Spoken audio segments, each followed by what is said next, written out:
Good morning, this is the Eager Beaver Show. You are listening to a True North Eager Beaver Media Incorporated podcast.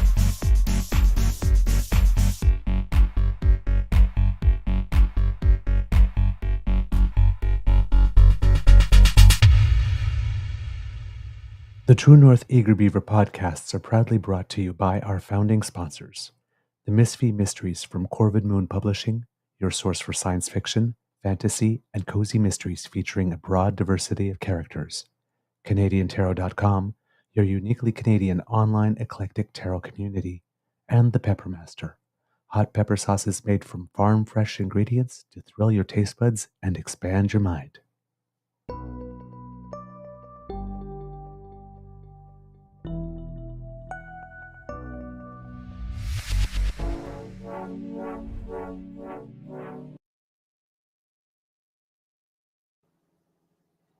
Well, good morning and hello, kids and cubs, and welcome to season 4 and episode 598, I believe it is, of the Daily Beaver Morning Show. Also, episode number 69 of the True North Eager Beaver Interview Project. That's when 69, we have, dude. See, I was doing my best. I was doing my best to be professional and let that one slide because I make every single double entendre and out of because we love our guests. But yes, inside, I was grinning ear to ear as I was trying to remain professional. As I said, episode number 69. I should have grabbed my guitar for that. 69, dude.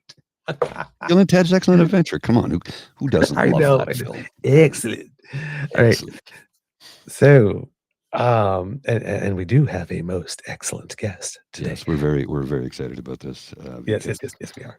Well, you'll find out in a minute. Yeah. So, and not a return guest, actually. Yes. At the Beaver Lodge, absolutely. Today, He's been with us a recording couple day. of times, has he not? I believe so. Yeah. I think this is. This might be a third time. Yes, I believe it's number 3. Yeah. Third time's a charm.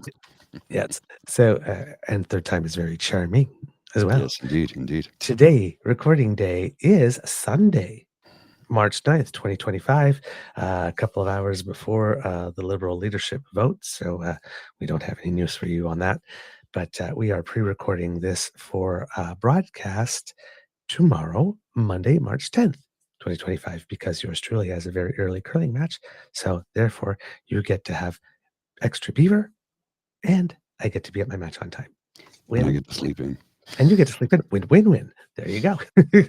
And plus, our guest comes from a bit of a different time zone, so happening to do this on a Sunday afternoon makes it quite possible. A big thank you goes to our podcast founding sponsors, the Peppermaster, the Misfit Mysteries from Corvid Moon Publishing, and psychictarot.com, because they changed their name. And to let you know how important this is, right now in Kelowna, it's the Battle of the Brads. It's just started. Brad Gushu versus Brad Jacobs, curling, semifinal, what you were talking about. men's national championship. You know how I love curling, and I'm here. Yeah, I didn't know what you were talking about. I thought like the Battle of the Bryans? The Battle of the Brads, the two skips, Brad Gushu and Brad Jacobs. So yes, you know that if I'm missing curling for this, this is very important. Very important. Very important. But before we do anything else, Mr. Grizzly, how's your mental health today? And I see that you are wearing a chapeau, so I'm going to guess pretty good. Well, mental health is doing pretty good today, actually. Sens won yesterday in overtime. Basically puts them into pretty much secures their spot in the playoffs. It's not 100%, but pretty much, it puts them into serious playoff contention now because they are in the wild card battle. Well, there's 2 wild cards right now. It's them and Columbus, and it looks like they're going to be the 2 entrants. But that always helps my mental health when my team wins. My team, like I play for them. They don't even know I exist. But that being said, I got a really good night's sleep last night, and I had a nice visit with my parents on Friday. Oh, nice. Yeah, it's been a pretty good weekend. I had a nice long conversation with my mom and dad earlier today. I took a nap before this because I wanted to be well rested. So yeah, I'd say mental health is doing pretty darn good today, and I'm really excited about our guests. So why don't we just cut to the chase and bring him on in, if you would, sir, please. All right. Our guest today, and we've been trying to get him for a while, and we were actually going to get him really early, and then something made it such that we had to wait. Our guest is someone you know and love, is the host of The Breakdown, Alberta. And of course, the show was at the center of some controversy from no fault of the show. No, telling the truth. Telling the truth. Or, the truth as best as it can be known based on, lots of research and the best documentation available out there and the good work of journalists, right? That we respect because, like our guest, we're not journalists, right? So, but Nate's at a whole other level. So my chapeau is in honor of our guest who always has a chapeau. So that's why. Yeah. That's see. Darn, you should let me in on that. Sorry. That's okay. So yeah. Somebody tried to silence him. And he fought back. But not only did he fight back, because on the show we say democracy is something that you do. And you all did democracy. Mm-hmm. Very well, indeed. Because your help was required in order to be able to help him fight back. And boy, did you help. Oh, yes. To the tune, I believe, of greater than $200,000. I think that's what So you stepped up. So Yeah. Kits and Cubs. And he's now back on air. Thankfully. So can talk to us. So Kits and Cubs, please put your paws up and give a big round of applause for our guest, the absolutely fantastic, and when I grow up, I want to be him, Nate Pike. Oh my goodness. So much. See, I'd forgotten how wonderfully affirming it is to come on your show because you guys are just so nice. Well, like it's hard not to walk away and just go, oh, everything's good. That's good. That's awesome because that's what we aim for each and every time we have somebody on as a guest. We want you to feel comfortable, happy, and good about yourself because my goodness, there's enough terrible things that happen on a daily basis around this world to make you feel like crap. So we just want to pump people up. Well, it works. You do a very good job of it. Thank you. Thank you. Thank you. Well, Nate, how's your mental health today? I mean, after that shot in the arm, I'm doing fantastic. It's good. It's obviously the last 2 months, 3 months. Mm. I don't even know. Has been a bit of a wild ride. But one of the things that I've said in the few interviews that I've been allowed to do is I am really choosing to focus on the positives. You did a really good job of highlighting how incredibly I mean, just to GoFundMe, it's ridiculous. Mm-hmm. There's no other way to say it, and I'm not trying to minimize it, but like when I got the announcement, the service, the timing was, some might say, as I choose my words carefully, deliberate to inflict maximum infliction. And so we went, I received it on the Thursday right before Christmas. And I set the GoFundMe goal for the Sunday. And I set it for I made a couple of phone calls to the few lawyers that I could talk to because served right before Christmas and all. There's nobody available. And the general reaction that I got was, well, you at least need a retainer of $10,000, otherwise you're not going to get anywhere. And so I set the goal for, like, okay, well, let's start with $10,000. And I made the announcement of what to happen at the beginning of that show. By the end of the hour and a half show, we had already blown past that. Wow. And then as things continued to develop and I'll say escalate, the support that I've received from people in Alberta and across Canada, which is bonkers, you said it, the GoFundMe is now past $200,000. I suspect that we're gonna need all of that to get it past the finish line. But that's beautiful.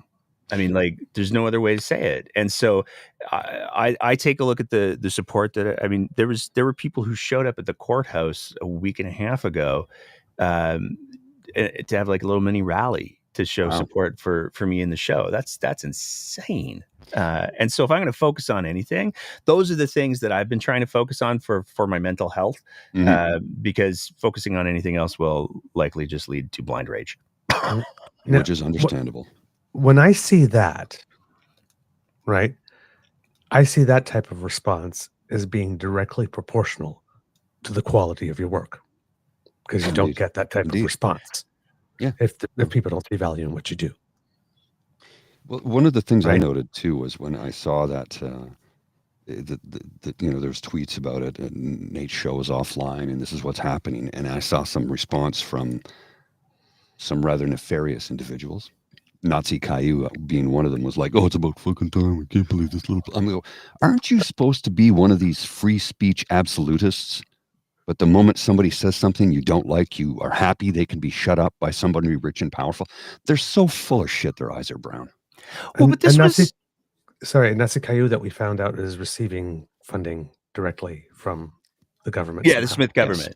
So wildly off brand. But like, that's, I am loath to give undue props to folks like, and I'm going to invoke the name of the Dark Lord, David Parker. But, I have never said, I have disagreed on just about every front with things that David Parker has said, but I've never said that David Parker should be silenced. And the fact that Parker put out a tweet saying, "Hey, I don't like him," which I'm cool with, but he shouldn't be silenced. That was like, when David Parker's more right than some of the folks that you're referring to. I'm not saying, I'm just saying that maybe it's time for some folks to look in a mirror, but it's that speaking in generalities, it's that mentality of every accusation is a confession from certain folks. And, I find it fascinating. I was watching this week the whole Mark Carney leadership race. You have all of the regular cast and crew attending these events that are private events on private property. And they're making a production out of the fact that they're not allowed to attend these events and cover them as media. And that's the brand.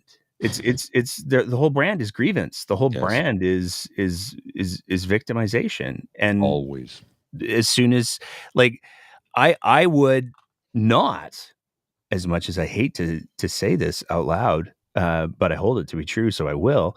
I would not say that somebody like Keean Bexte should not be allowed to speak publicly. And like we said, we addressed the Parker tweet because one of the things that Parker said was that we would never say this for him. And I'm like, no. I like David Parker being able to speak out loud because that way we know where the hate's coming from. It's much easier to address it when it's out in the open. We don't have to agree with anything they say, and we can push back on it, but I don't want to silence them. No, I don't. No. And it's fascinating to me that there's this, like, here's a fun game to play. Name a progressive outfit or a non-far right media outfit that has sued a far right media outlet. I'll wait. Yeah. Let me hold my breath. Oh no, I'm going to pass out because I don't think it's happened. No, I'm not aware of it happening, and that's kind of the point. Is that it's that every accusation is a confession because, I Mm. without getting too far into details, I have laughed my silly little ass off every time I've seen somebody do the whole professional colleges. They're using professional colleges to silence pundits. I've had multiple complaints to my professional college from hard right conservatives who are trying to silence me for stuff that's completely unrelated to the work that I do. Yeah. So it's like, really, you guys are going to scream that while you're doing it? Okay, cool. Yeah. Yep. Look up hypocrisy, and you'll see there's a mirror. Yeah, and it's that the frustration for me, and this is where I've kind of defined who the show will and won't engage with. Is are you dealing in good faith or are you dealing in bad faith? If you're dealing in good faith, even if I disagree with you, even if I don't like your positions, I'll show up for that all day, every day. Right. But as soon as you demonstrate that you're dealing in bad faith and that you're trying to play some sort of imaginary game of checkers or Connect Four, I'm bored because there's nothing productive to be done here. Right. So, do with that what you will. There is no conversation to be had. Yes. In that case, right? Exactly. Because a conversation, I mean, if we're going to have a conversation, we're going to agree that it's somewhat tethered to reality and that we are going to bring, not just like, how are you doing today conversation, but, we're going to actually discuss an idea or something. We're actually going to bring the best of our knowledge. We are going to be open once we receive new information of which we were not aware before that someone else brings to us and we verify and see is actual, modify our take, right? We are open. We agree to follow the basic rules of fundamental logic when making an argument. It's not complicated, right? We agree that I'm not going to listen to the other person for just a key word and then jump on that. I'll actually let someone finish their thought. And if there's something I do not understand, rather than say, well, what you're really saying is, and put words in your mouth, and say, I didn't understand that, or I'm not clear. What did you mean by that? Because that's a question we can ask, right? What did you mean by that? Rather than trying to fill in the blank ourselves with what we need, wish, want to be true, so that what we say next fits. That's not a conversation. I find that one of the benefits of being open to evolving viewpoints is you have to be wrong less. Yes. Yeah. And I like not being wrong. So learning helps that. Yes, it does. Critical thinking helps that too. And being able to change your viewpoint and your opinion when you get new information and admit, you know what, I had this one wrong. Yeah. That makes you not only a better person, but a better influence on your community. Well, that's because the your thing, community right? will learn that you're doing your best to be the best at what you're doing, who you are. You're always trying to improve, and we're going to make mistakes. I make them all the time. Yep, I'm human, right? I'm not a perfection. I'm not a perfectionist. I believe that practice makes better. I don't believe in practice makes perfect. Perfect would be boring as hell. Everything would be all painted white, and we would never have fun if everything was perfect, right? But I think bloopers. Yeah, I think one of the things, if I may, yes, that is central to the core of the conversation and the reason why we're here is I think there's a big difference between acknowledging fallibility and planning for it. So, like, I take a look at the unfolding situation here in Alberta, and I mean, we saw the premier and the health minister take to Twitter at like 7:00 on a Saturday, which was a fascinating choice. All of this, there were a lot of people who looked at the announcement of the plan and went, "Wait, what?" Yeah, exactly. That seems like it might be fraught. And the people who didn't do that, apparently, or don't seem to have done that, are the people who made those decisions. So I think that it's, I always get a little frustrated. We saw this with the Elon last week, I think. I don't know. Time has become very It's fluid. Yeah.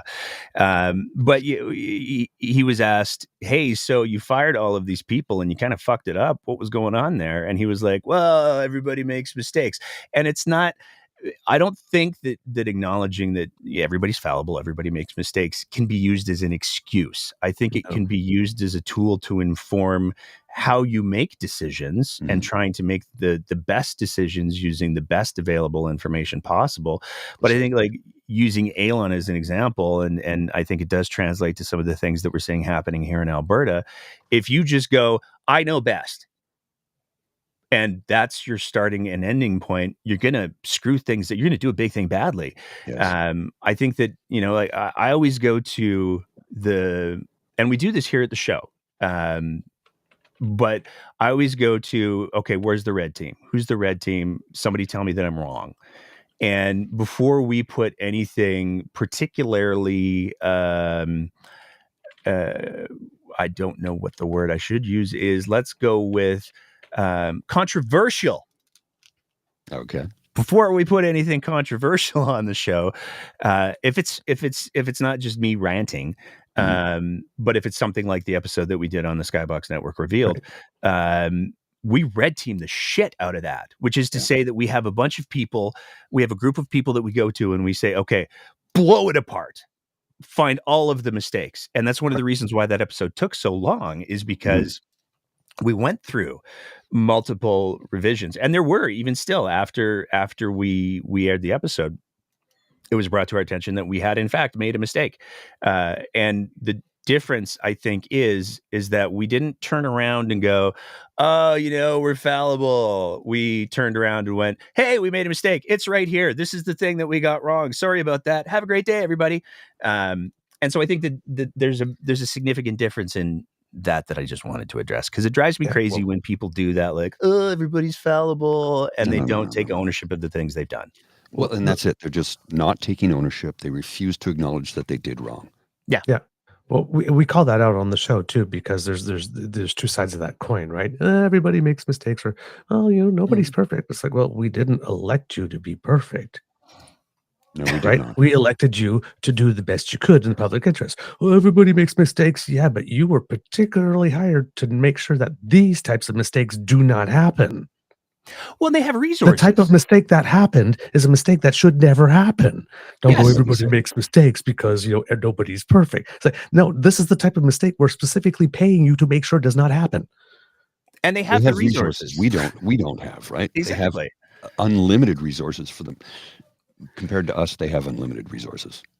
Yeah, I mean, there is, when you take a look at the medication purchase, you are talking about the entire government bureaucracy in health. You're talking about the entire government bureaucracy in Alberta Health, and then you're talking about the bureaucracy. I mean, I don't know how much, and I have to be careful. I should probably throw the caveat in right now. I'm speaking only for myself, not any organizations that I'm affiliated with or employed by.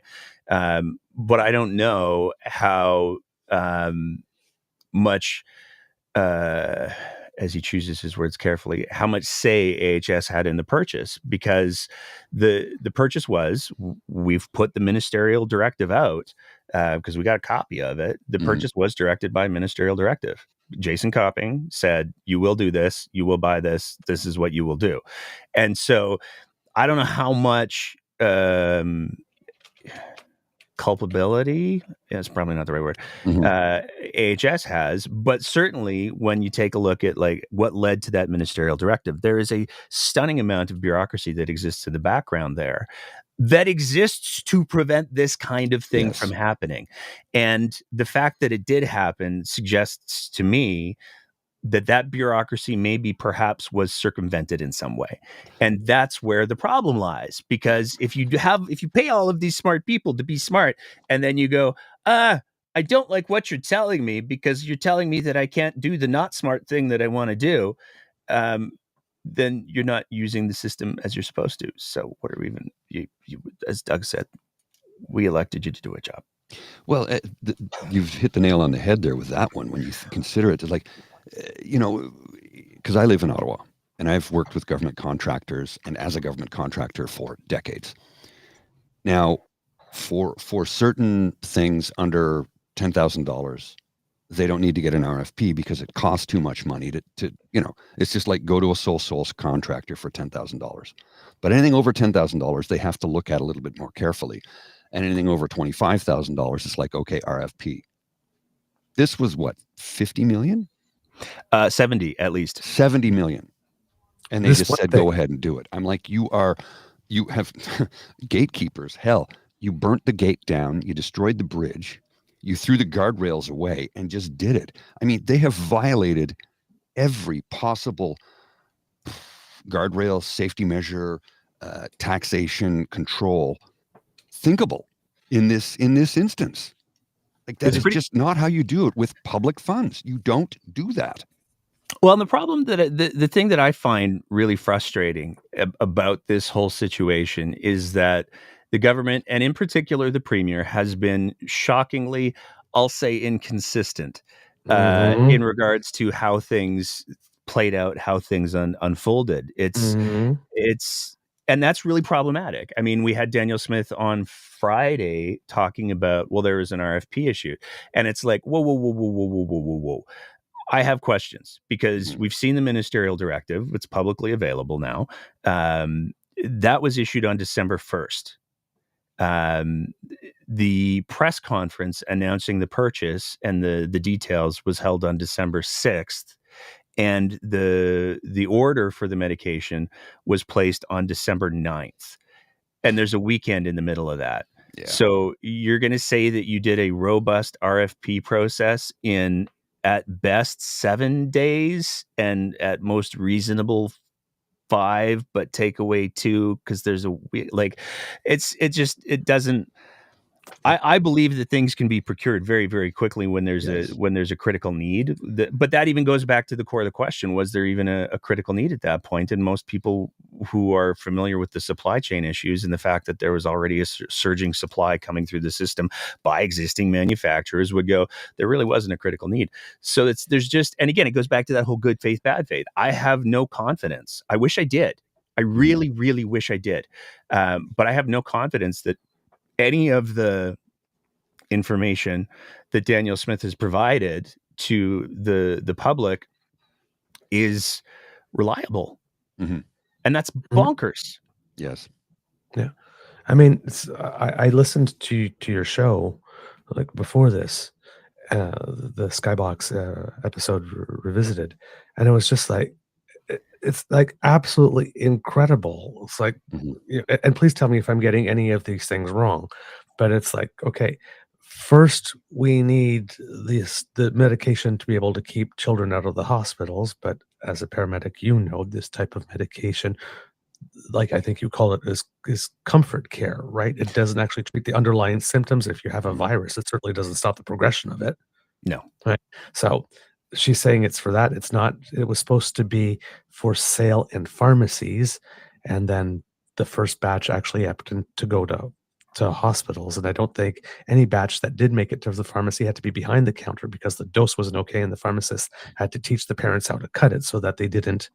And then then the doses that were in the hospitals, anything that had to be delivered to children through a certain way could have actually given them kidney problems and been fatal. Well, it's not so much the kidney. So there's, I mean, you got 99% of that right, to my knowledge. Okay. So there is, and I'm also going to throw up here, I am not a pediatrician. I am a paramedic, but I'm not a pediatrician. So there is, when kids get fevers, they can have febrile seizures, especially younger kids. And those are scary for sure. They are almost always self-limiting. And they're just the result of a really, really high fever really, really quickly, and the brain basically going, whoa, I don't like this. That's the clinical medical explanation. Obviously, it's not like this. But they're scary, but they are, in regards to seizures, I can say certainly for myself as a paramedic, when you're going to a seizure and you find out it's a febrile seizure, it's like, oh, okay, cool. So that's a result of a very high fever very, very quickly. Now, there's a little bit of nuance here because if you know your kid's getting sick, and if you stay on top of the dosing regimen for the anti-fever medication, then yeah, that can prevent those very, very high spikes in fever very quickly. But again, I go back to, it's a very, very high spike in fever very quickly. So if you're not monitoring your kid with a thermometer stuck to their forehead, and I don't mean to minimize this, because the concern that I have is that any parent who's ever had their kid have a febrile seizure, if you frame it as in you should have been giving them Tylenol the whole time, then they're going to feel like they did something wrong, and it's not that. Febrile seizures happen to kids all the time, and there have been plenty I had of one when I was a kid. Yeah, there are plenty of pediatricians, qualified actual ER pediatricians, who said this is a comfort medication. So I don't need to speak from my place of very limited authority. There are actual doctors who do the actual things who said this is not a life-saving medication. And so if they've said it, good enough for me, because they're actual doctors and I like listening to smart people. So there's that first piece on the febrile seizures piece. The problem in regards to, and there's a lot of nuance in this piece. Right. And I need to qualify this by saying this is predicated on the publicly available information only. And we saw some of this come out last night, I think, in some of the tweets from all of the folks what were tweeting last night. There was a story by the Globe and Mail where they identified that if the medication in question was pushed through feeding tubes, it did allegedly, heavy emphasis there, it did allegedly clog some feeding tubes. Clogged feeding tubes are problematic because it either means you have to replace the feeding tube or you have to flush it with a lot of water. If you flush it with a lot of water, that can lead to very bad things. The necrotizing gastroenteritis, I think, is the name. I might be getting it wrong. Don't quote me on that. Look it up yourself. But it basically means rotting from the inside. It's very bad. There were no incidents of that necrotizing gastroenteritis. Yay! That's good. That's great. There were allegedly incidents of the clogged feeding tubes. That's not good, because if the feeding tube needs to be replaced, that's considered to be a routine thing. But I mean, I've had conversations with some NICU nurses, and yeah, it's not considered an adverse outcome because they didn't get the necrotizing gastroenteritis. So yay. But I imagine having a feeding tube changed is distressing. And I imagine on a developing brain, that's not great. That's just Traumatic. me speculating. I'm not saying with any authority, but I can see how those two things would follow. So the definitions of how bad things, but there's an even more important question that has to be asked. And I saw it asked last night, so I'm going to talk about it a little bit here. You're 100% right, Douglas. The medication that when it was announced, it was designed to be distributed to pharmacies. It was supposed to, because there was never a clinical shortage. There was never shortage of acetaminophen or Tylenol in hospitals. It was directed to hospitals because the first batch of 250,000 didn't have the childproof caps. And the childproof caps are actually really, really important, because if you don't have the childproof caps and a kid gets into that, Tylenol is metabolized in the liver. And if you put too much Tylenol in a liver, the liver dies. Yes. And that's bad. So, you know, there's some people who are like, childproof cap's not a big deal. Well, it's kind of like putting the warnings on silica gel. We put the warnings on silica gel because it happened. Yeah. Somebody accidentally or intentionally decided to eat silica gel, and very bad things happened. The reason why childproof caps are on these medications is because bad things have happened. And so if we can prevent those bad things, that's a good thing. And it's also, it turns out, the law. So they redirected those 250,000 bottles to hospitals. Who were already fully supplied, right? Yeah. Right. But this is where it gets really, really uncomfortable. And it will be fascinating to see how this plays out, perhaps in a discovery process. I don't know. But at some point, AHS was mandated, compelled was the word that was used in the memo, to use the Atabay medication instead of the Tylenol formulation. Somewhere, someone said, you're going to stop using the Tylenol, the brand name stuff, and you're going to use this Atabay stuff. Somehow that translated into this stuff being used allegedly in NICUs where it clogged feeding tubes. The payroll, the off-brand medication, the stuff that was ordered, that is only approved for kids over 2. So and a NICU is well, and let's just, so for anybody listening or watching, NICU is neonatal intensive care unit. Yeah, so not 2-year-olds. Yeah. Yeah. So Babies. there's, again, it's that like foreseeable consequences of when this directive was given. And it's unclear because no copies of the directive have been made public. But when this directive was given, was it globally through all of AHS? Because there is a very real question to be asked about how did this stuff end up being used in NICUs when it was only approved for kids 2 and older anyways. So that's a very real, legitimate question. And it's not a fault of the medication per se. It is a question of how the medication was implemented and how the medication was directed to be used. So allegedly, all of this allegedly. And again, you said nothing in a clinical setting that wasn't required. They were already fully stocked up with acetaminophen, correct? Exactly. So why would you force them to use something when they already had the other thing? Right. Yes. So there's a lot of very real questions about how much of this was the tail wagging the dog. How much of this was, oh, we fucked this up. We need a win. We need to have something where we can be like, oh, but it's being used in hospitals. We don't know. But those are all very legitimate questions that have as of yet been unanswered. And this is where again, I go back to the good faith, bad faith conversation, because, and what I find fascinating, and this is me speculating again, but one would think, given the current premier's derision towards Alberta Health Services, if there was a way that she could say, AHS screwed it up with the NICU stuff. We never told them to use it in NICUs. We were very, very clear it was only supposed to be used, compelled to be used for kids 2 and old. Boy, they screwed it. See, this is why we can't have AHS anymore. One would think that she would have jumped on that opportunity. She has, as of this recording at Sunday, March 9th at 1:21, not done that.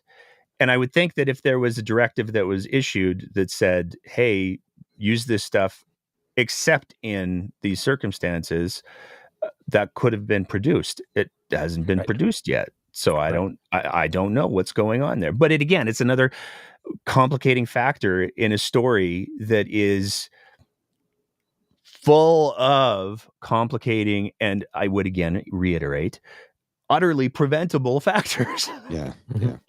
Now, that's one side of it. The other side of that order that blew my mind when I'm listening to your show is that, well, first of all, they stopped using it in the hospitals, I think, like 2 months later. Yeah. Right? They just pulled it out. So that was good. But then I'm like hearing you talk about that, like normal. Now, to put the things in context, and you did that. So that was the year that we had the tridemic. Yes. Near the end of summer 2022. So we had an early flu season, and there was RSV and COVID. We were having a wave of COVID at the same time. So that like hospitals were clogged, especially children's hospitals. Very, very much clogged. I mean, we talked a lot about the Children's Hospital, Eastern Ontario here, just overflowing, with people. So, and there was an announcement that the season was coming. So people bought a lot of it and stocked up and hoarded, which created the shortage, right? And I think you said that normal demand is 300,000 to 400,000 bottles per year for over-the-counter purchase. Yes. But Health Canada on its own had ordered more from other countries, and Canadian manufacturers had ramped up. And the total, when you add all those numbers together, there's about 18 million bottles. I don't remember the numbers. It's been a while since I watched the episode myself. Okay, And it's like, yeah, 4.4 million units from USA and Australia, and then and that could be different types of stuff, but at least it was medication to help for children, and then 13.9 million manufacturers in Canada had wrapped that up by May of 2023, and it seems that she made this announcement about a month after the manufacturing order had actually started. And then the medication, because of all the errors with labeling and caps and doses, never actually made it to store shelves, the little bit that did, until March, when the need was no longer there anymore. So it kind of what's the term I'm going to use here? Stinks to high heaven. Well, it seems like a lot of action for action's sake here. Mm-hmm. If Health Canada had already done that, what was even the need for the announcement? I mean, some people have speculated that if you take a look at Danielle Smith's communication style, it is all predicated on the feds are just the worst. Yes. And any opportunity to own the feds is an opportunity not to be wasted. And we certainly saw in the press conference where she announced it, as well as follow-up press conferences, she expressed, the federal government just hasn't managed this appropriately. So we're going to come in and we're going to sell all of this medication. Because that's the other piece that was like, well, that worked well.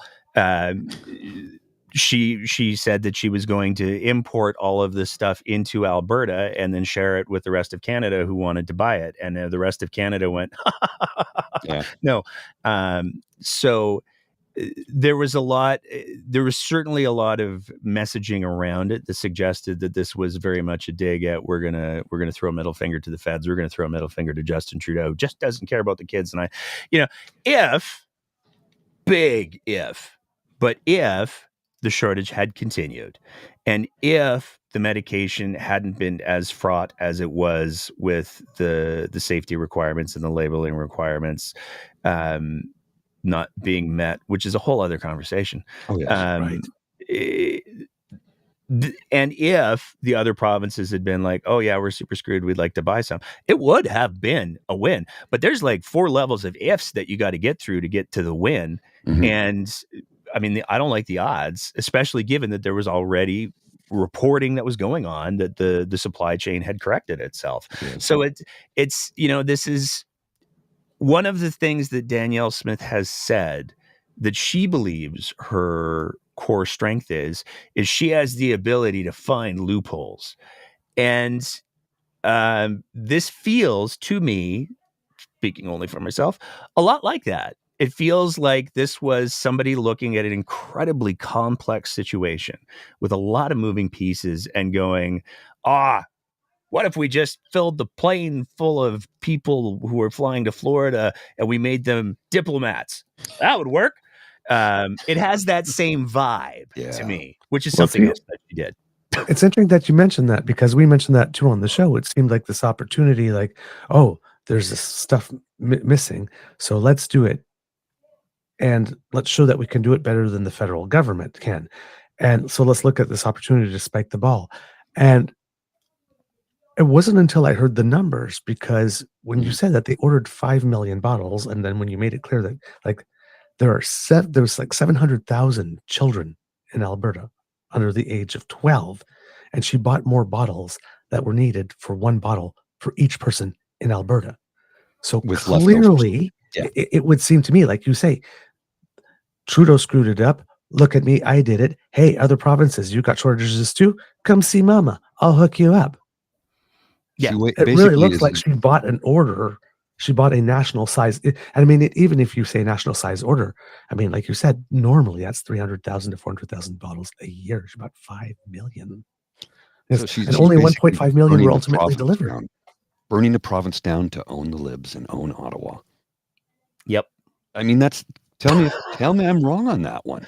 I wish I could. And again, this is where I so desperately wish that we could get some, the frustration that I have is this, I come from a communications background, in part. And there's, again, it goes to, there's there's sort of multiple schools of thought to how to manage crisis comms. One of them is, you get everything out as quickly as possible, which is what we did. But there's another piece of it that is, you see people who exercise communications from, again, a good faith perspective. Mhm. And those are the people who tend to weather crises well. You see people who tend to be like, how do we need to manipulate this? How do we need to twist this? What's the way that we can torque this just enough so that we can maybe maintain an advantage? And that never works. It never works in the long run.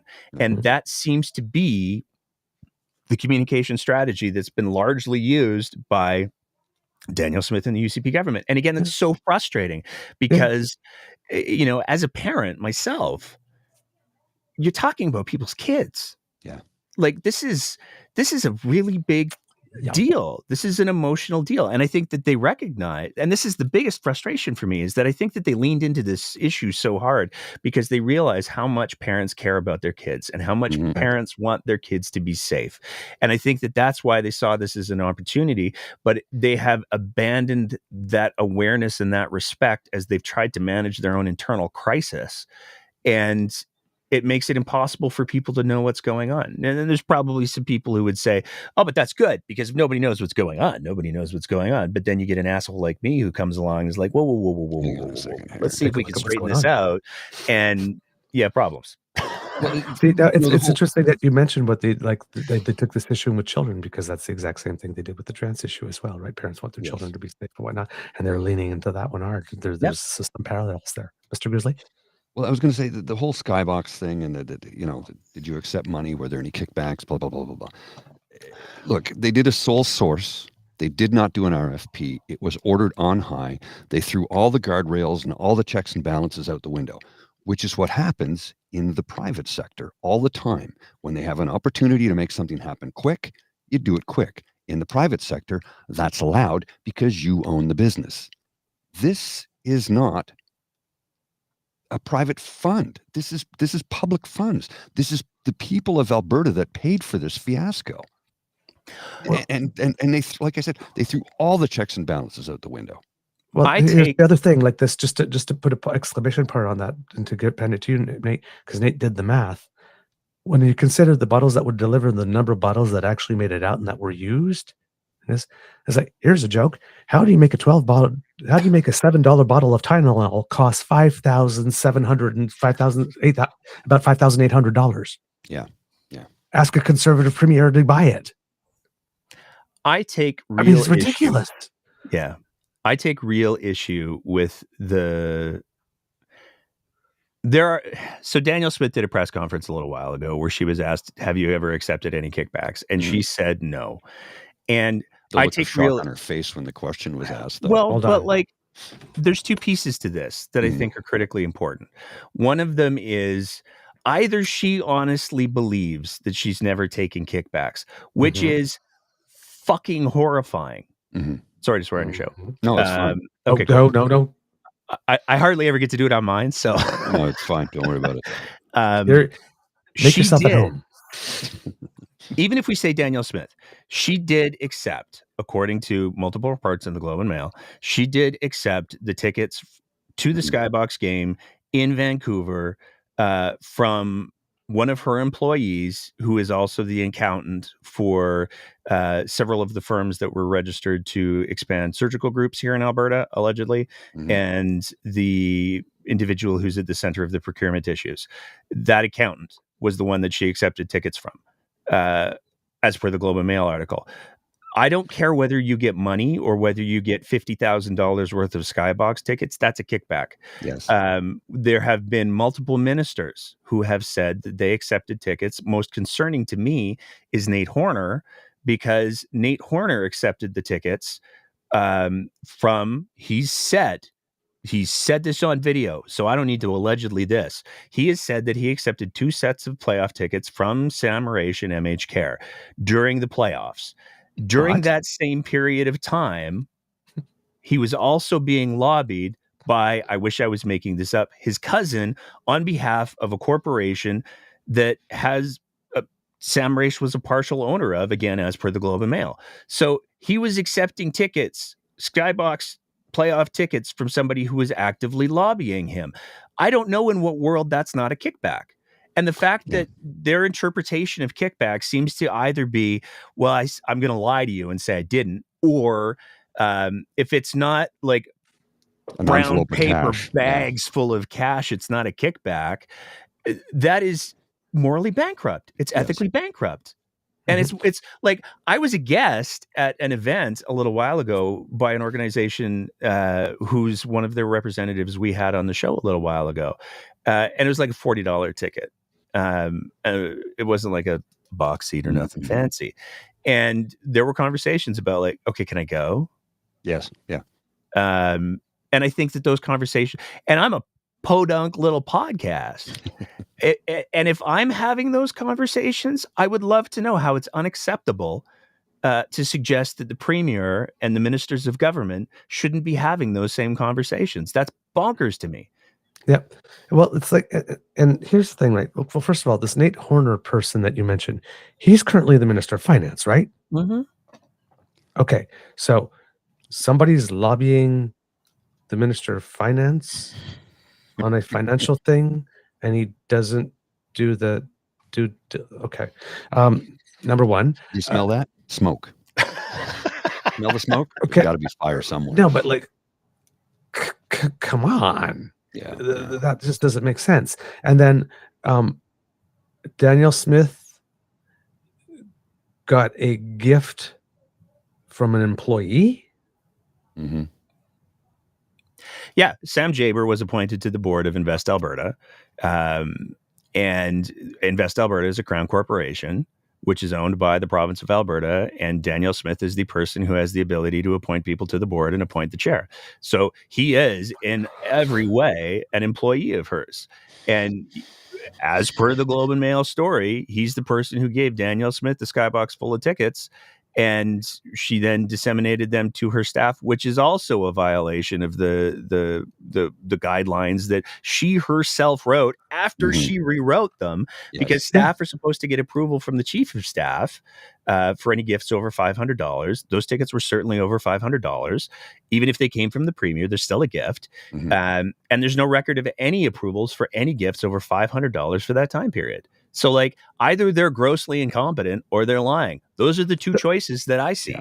So wait a minute. They changed the rules to make it easier for them to accept bigger and more numerous and more generous gifts, and then broke those rules. Yeah. I couldn't write this. Right? And again, this is where I think that it's incumbent.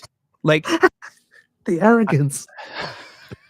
But this is the frustration, because if Daniel Smith and the UCP were dealing with Albertans in good faith, they would say, like, I could respect Daniel Smith if she came out and said, you know what? Yup. I didn't realize that, or someone told me that it was okay for me to give these gifts to staff. I did that thing. I'm sorry. It was a violation. Ralph Klein said that when you make a mistake, you accept responsibility for that mistake. You make sure it doesn't happen again. I accept responsibility for these things that I've done. I'll make sure they never happen again, and I'll spend the rest of my time as premier earning the trust of Albertans back. I would at least be able to go, okay, you're being honest. Yes. I can respect that. I don't like it. I don't like the circumstances. I'm deeply concerned about the fact that your decision pathway or algorithm allowed you to get to this place in the first place, because that's uncomfortable for me. But I can at least respect that you're telling the truth now. But we still haven't gotten to that point. We're still doing we've done nothing wrong. Yeah. Okay. So the other parallel that I'm noticing, noticing, narcissist, right? Right. Really. Jeez. Really. Well, I mean, who else do we know? I've done nothing wrong. Nothing It wrong. was the perfect phone call. Perfect. Yeah. With the most perfect piece of chocolate cake and 2 scoops. I mean, it's just I'm. But come on, man. All right, now Page. Give me the page. Sorry. We've I have to since step away the for a second. I have Skybox. to take care of something. Okay. I'll be right back. I apologize. Since the Skybox episode, there have been new developments.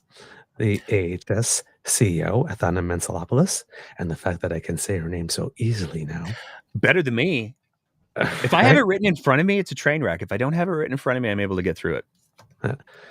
But we saw that we actually took some time and actually read the entire 17 pages of the statement of claim as an episode and put it in because I wanted to know, because I'm sorry, man. I was like, as soon as I'm reading this, this is like peach juices running down my juicy, right? I was like, okay, basically my understanding is that she was fired for doing her job really, really, really well. Too well, it seems, to the liking of some people. And she's going to court because, she had a contract and she's going, bitch, better get my money. So because you fired me for doing my job, I'm going to get what's mine. And I believe, as in the movie, The First Wives Club, don't get mad, get everything. So you go, Miss Mentzelopoulos, go get yours. In this, though, when I'm listening to the Skybox episode, I am noticing some very interesting parallels, like Minister Adriana Lagrange, who seems, according to the Skybox thing, directed the overbuy because it came as a directive. And now we're looking at the AHS scandal, and there's certain facilities, there's a directive that comes down and says they will be paid this much. I got to do one little correction on you there. Similar behavior. Yeah. Okay. Yes. If I'm wrong, get anything. Yeah. It was Jason Copping, who signed the ministerial directive to order it. Now, his boss was the same boss that Adriana Lagrange has. Do with that what you will. But it was a different health minister at the time of the procurement. Okay. The premier was the same. Okay. So similar. Okay. Not the same minister, but then more so, if it's with more than one minister, it is the same procedure. Then that's cultural. Would that not be most likely? Well, I would. Here's my thing. You take a look at how Danielle Smith has rolled out policies, and you referenced the anti-trans policies in the past. Right. There were no shortage of MLAs and ministers who said quietly behind the scenes, I had no idea that was coming.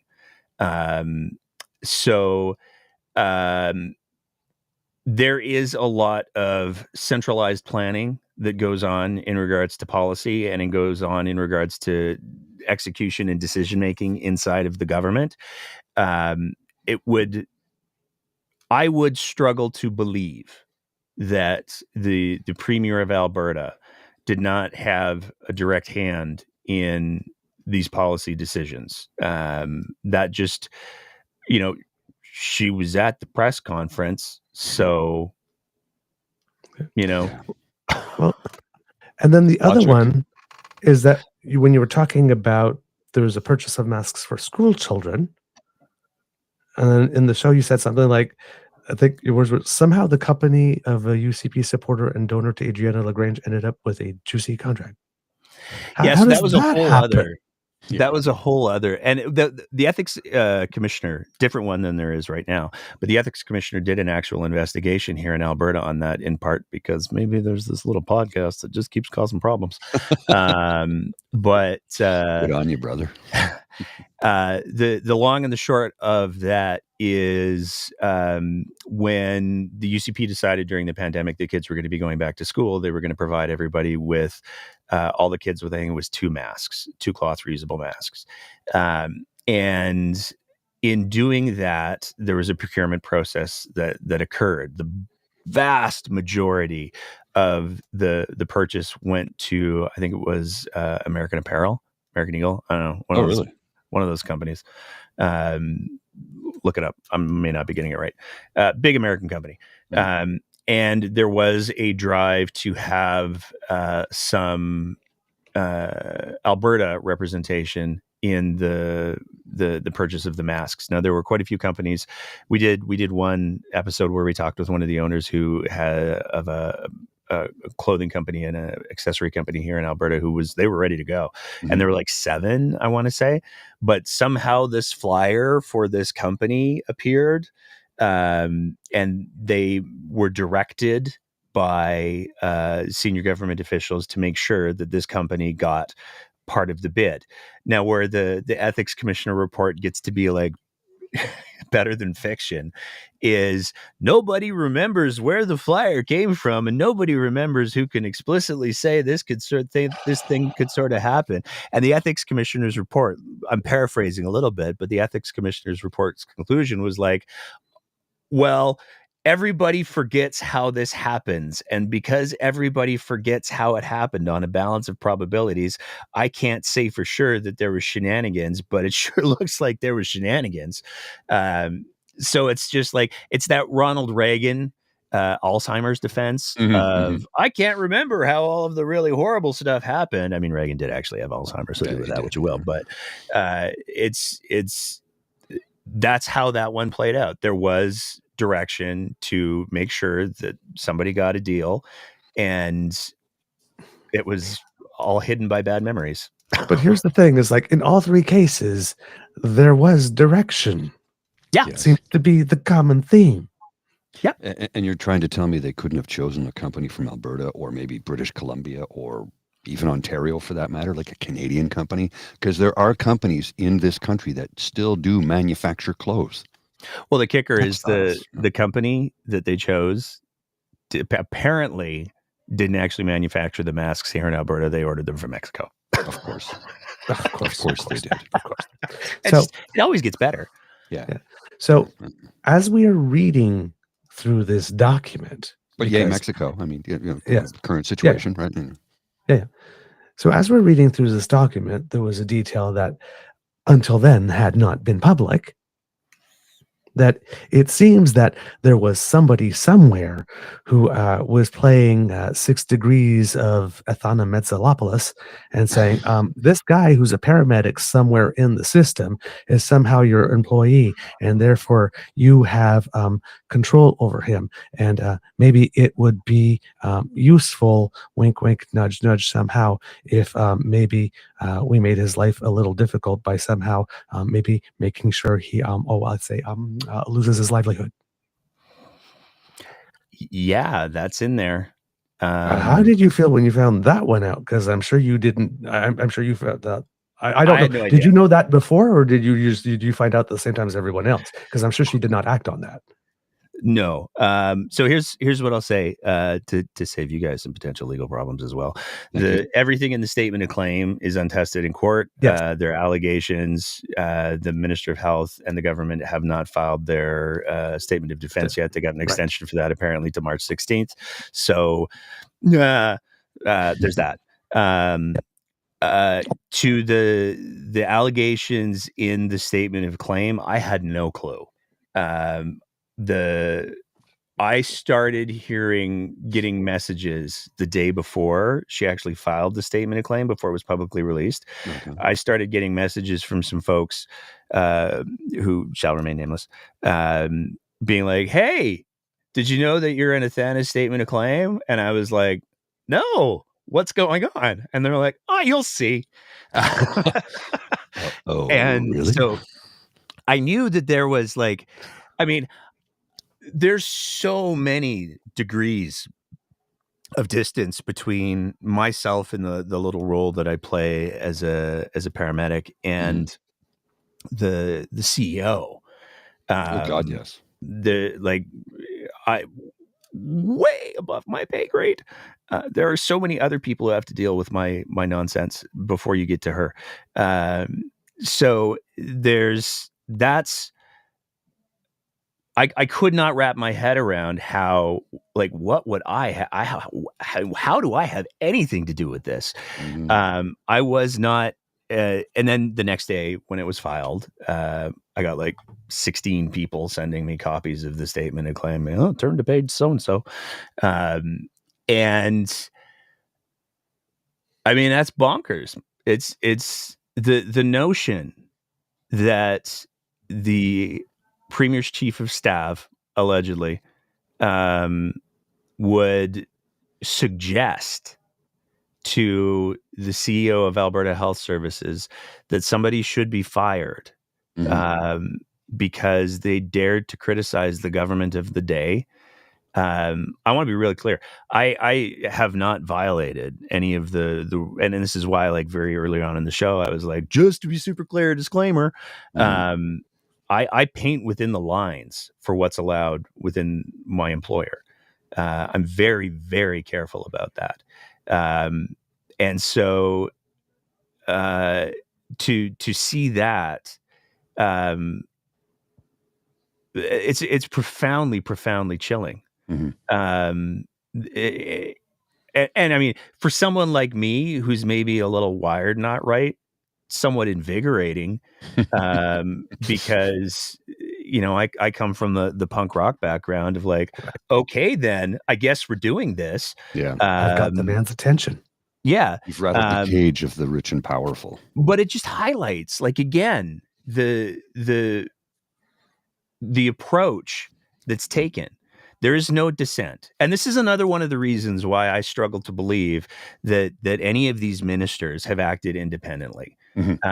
Because if the level of control that the premier's office was allegedly trying to exert was all the way down to, hey, there's this medic, you're telling me that level of scrutiny doesn't exist for people who are directly working in government, people who are directly working in the premier's office, the ministers around her. Okay, sure. I guess if those are words that you want to try to put together with some degree of credibility, give it your best shot. But it sounds like there's the purity testers are in full force there. And it's scary to me because, like,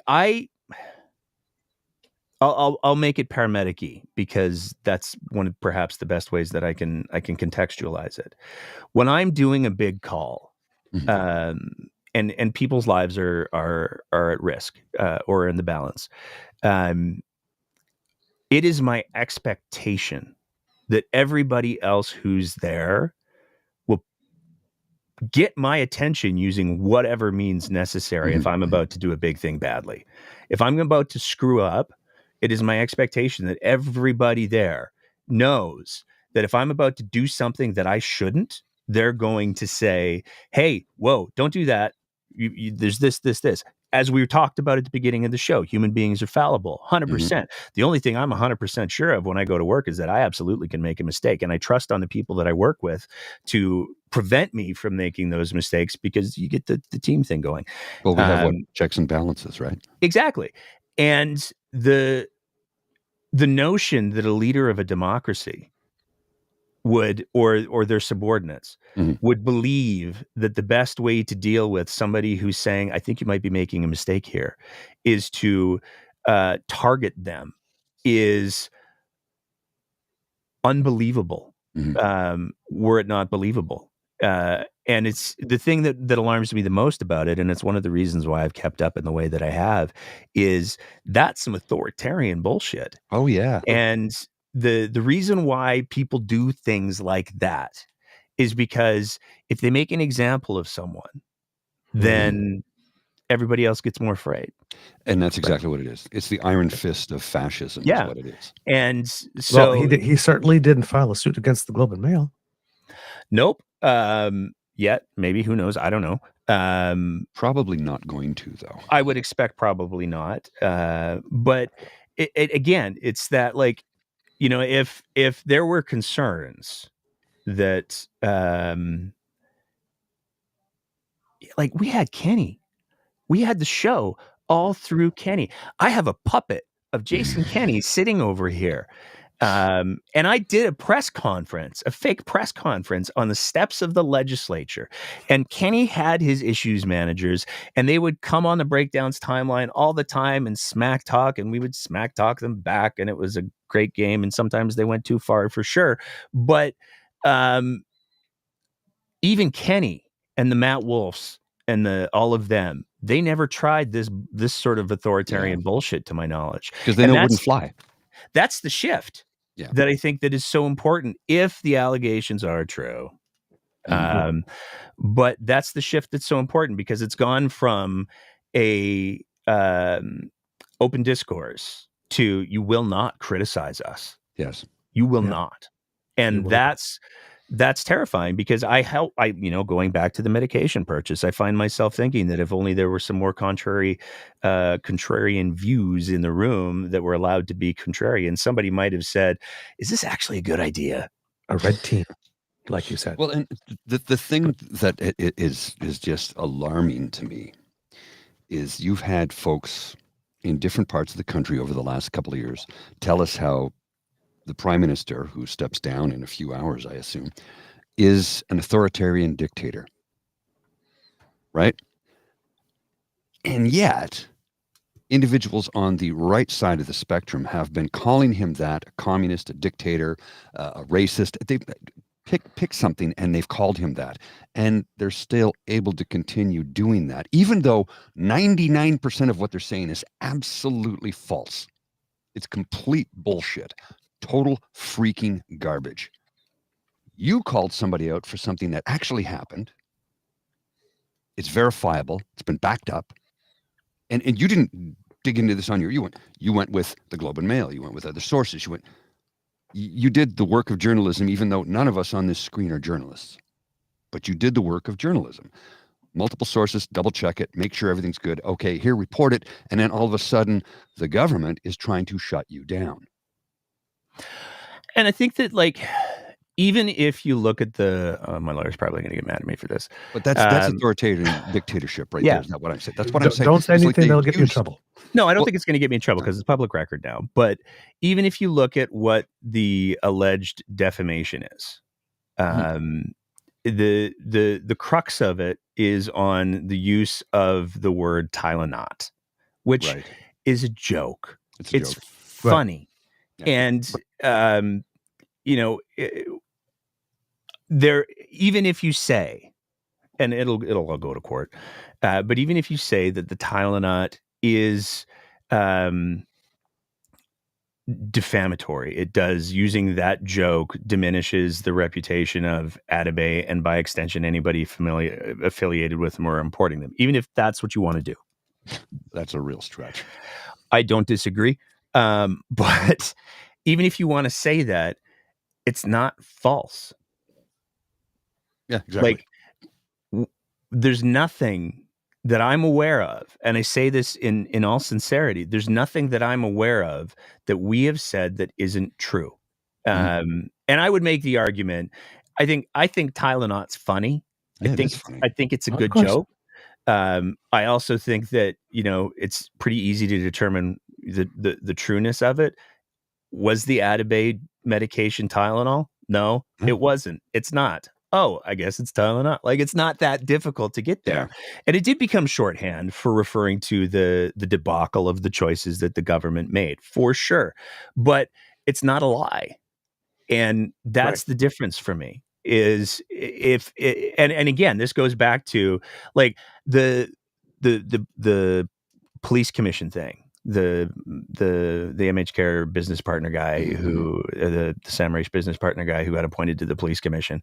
That was an embarrassing mistake for us to admit. And it was an embarrassing mistake for me to admit because I misread, I'll own this. I misread the dissolution documents and I thought that they predated him joining the commission. And that's what we said in the original version of the show. I was wrong. It actually was well after he joined the commission, which actually makes it look worse. And so it's we missed that opportunity. It was right there. And because I struggled with numbers for 30 seconds, and apparently everybody else on the red team let it go by. It was a dense thing. That's the one factual error that has been brought to my attention in this whole thing. And it doesn't help the cause. It makes it look worse. And so that to me is if you're lying about someone and you're going out and you're deliberately going out of your way to lie about someone, then for sure, I think that there is a certain degree of FAFO that applies. Yes. But if you're telling the truth and you're making the occasional joke that is informed by the truth, that it's bonkers to me that becomes the subject of litigation. They're trying to police your language, and I'm like, my goodness gracious, what happened to freedom of expression? Well, what happened? Like, has nobody heard of the Streisand effect? Yeah. Well, Like- that too. That too.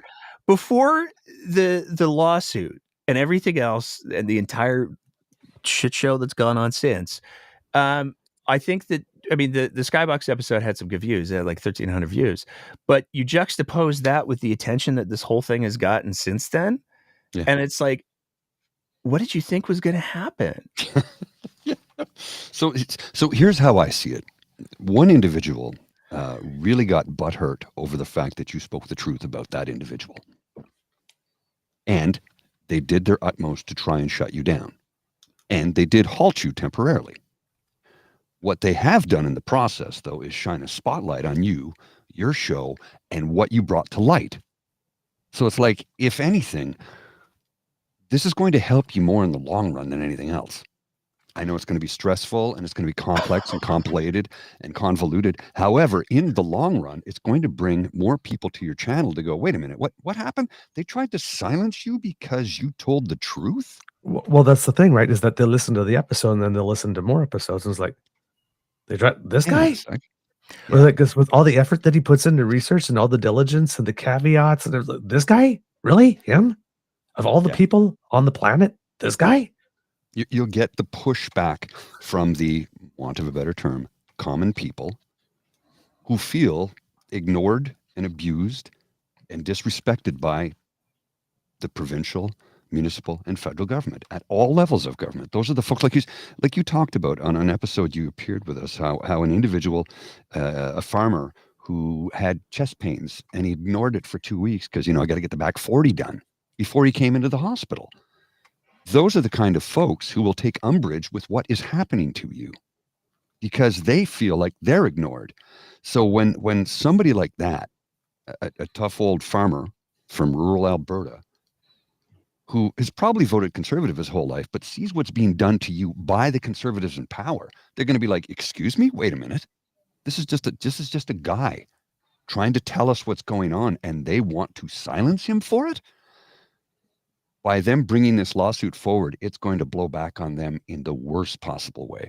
Dude, you were on CTV National News. Yeah. You're getting national focus because of this. Right. And that's the thing, right? Is when a moment like this happens, right? And people are going right now, because it's happened in the States, but it's going to be happening here.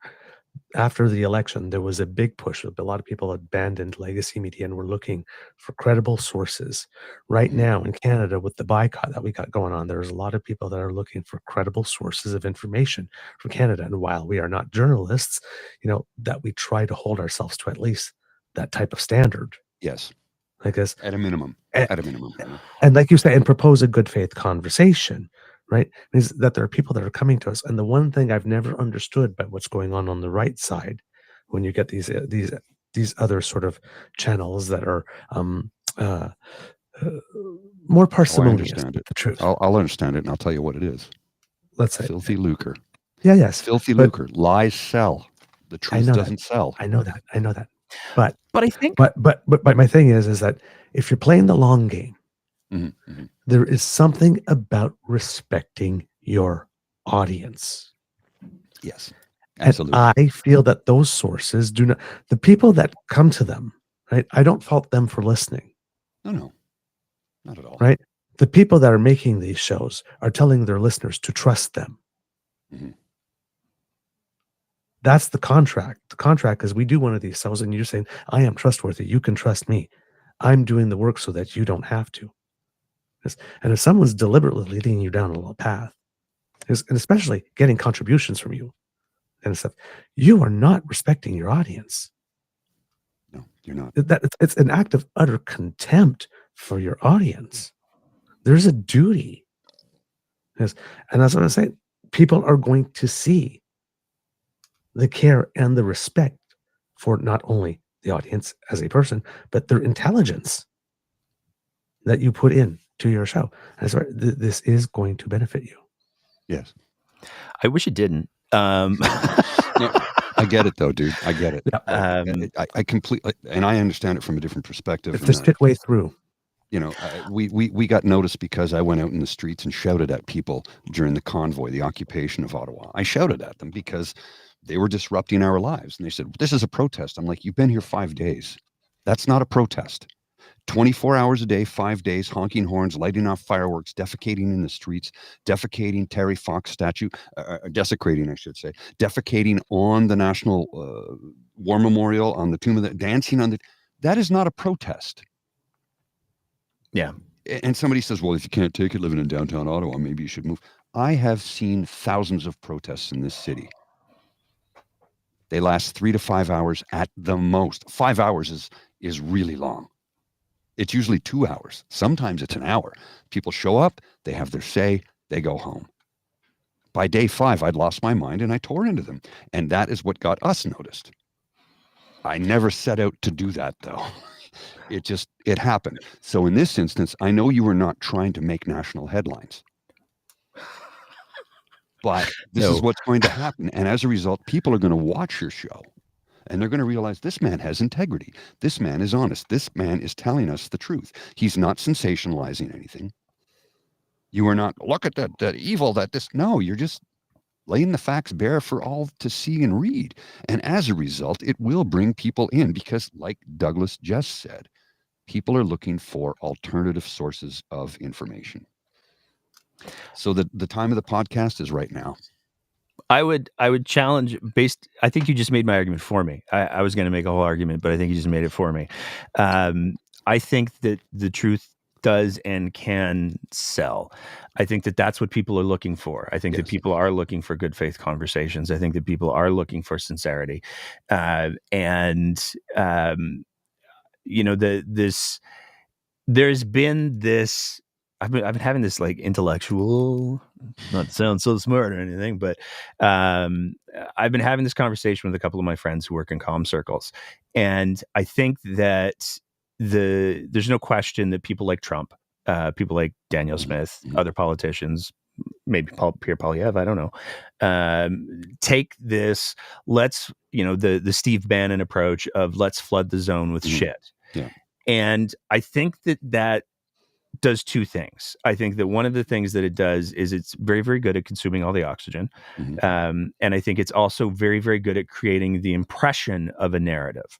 So you don't have to, like, one of the fascinating things to me, as I've had conversations with people in my life who are not involved in politics, they have impressions of, I think Justin Trudeau sucks. I don't know why. I just have that feeling.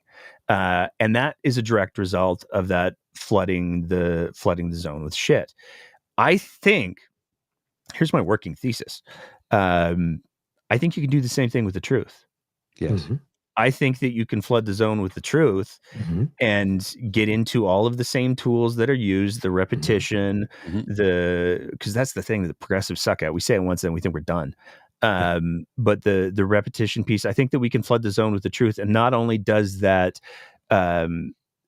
emphasize the enormity of what's going on, because when you can talk about 6 different UCP ministers who were involved in this scandal, there's something there.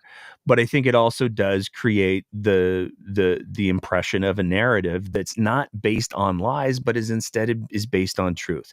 And for the people who don't have the time or the bandwidth, I would much rather that they have an impression of the narrative based on truth than on what people who are being paid by the government to say things want them to believe.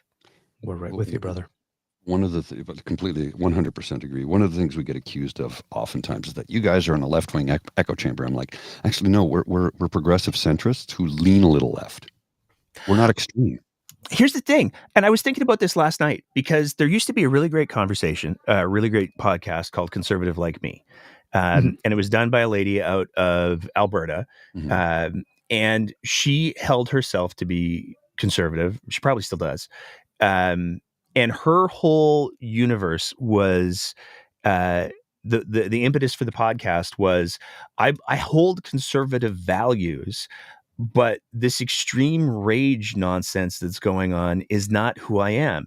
And one of the things that I've been trying to figure out is I would love to be able to have a good faith conversation with one of these conservative firebrands. And it finally hit me last night why I haven't been able to have a good faith conversation with one of the conservative firebrands. Not You can on the have, menu. well, you can have a good faith conversation with somebody who's just conservative. Right. And I have them with conservatives all the time. So do I. The firebrands, the people who are at the forefront of the conservative movement, The reform really is what it is. they don't deal in good faith ever. Nope. Conversation is not the goal. Yeah. So you can't have, like I have said before, I would love to have the opportunity to have a conversation with a good faith conversation with Danielle Smith. We've invited her on the show and we never got a response. Can't imagine why. But that was a bit of a performative arts piece because I knew we would never get her on the show. And if we were ever to have her on the show, I would only want to talk about one topic and that's it, because anything else would turn into a bad faith exercise. Right. But And she'll want to go everywhere and have everything in the kitchen sink conversation. I would love to know, and I'll challenge your audience. If you can think of a conservative leader, who's at the forefront of the conservative movement in Canada, who is capable of having a good faith conversation, hit me up. Because I think the thing that I realized last night is all of the people who are holding the microphone for the conservative movement in Canada, especially in Alberta, they don't want to have good faith conversations. They want to hit you in the face. You know what they make me think of when you say that, the way you're talking right now? It makes me think of Ben Shapiro. Right? Hey, Danielle Smith's doing a show with him at the end of the month. Of course she is. Right. He never has a good faith conversation. No. Never. No. Never. But it He all said sounds the other intellectual day- and pseudo-informed and all that kind of because stuff, he's an intelligent it's not. man.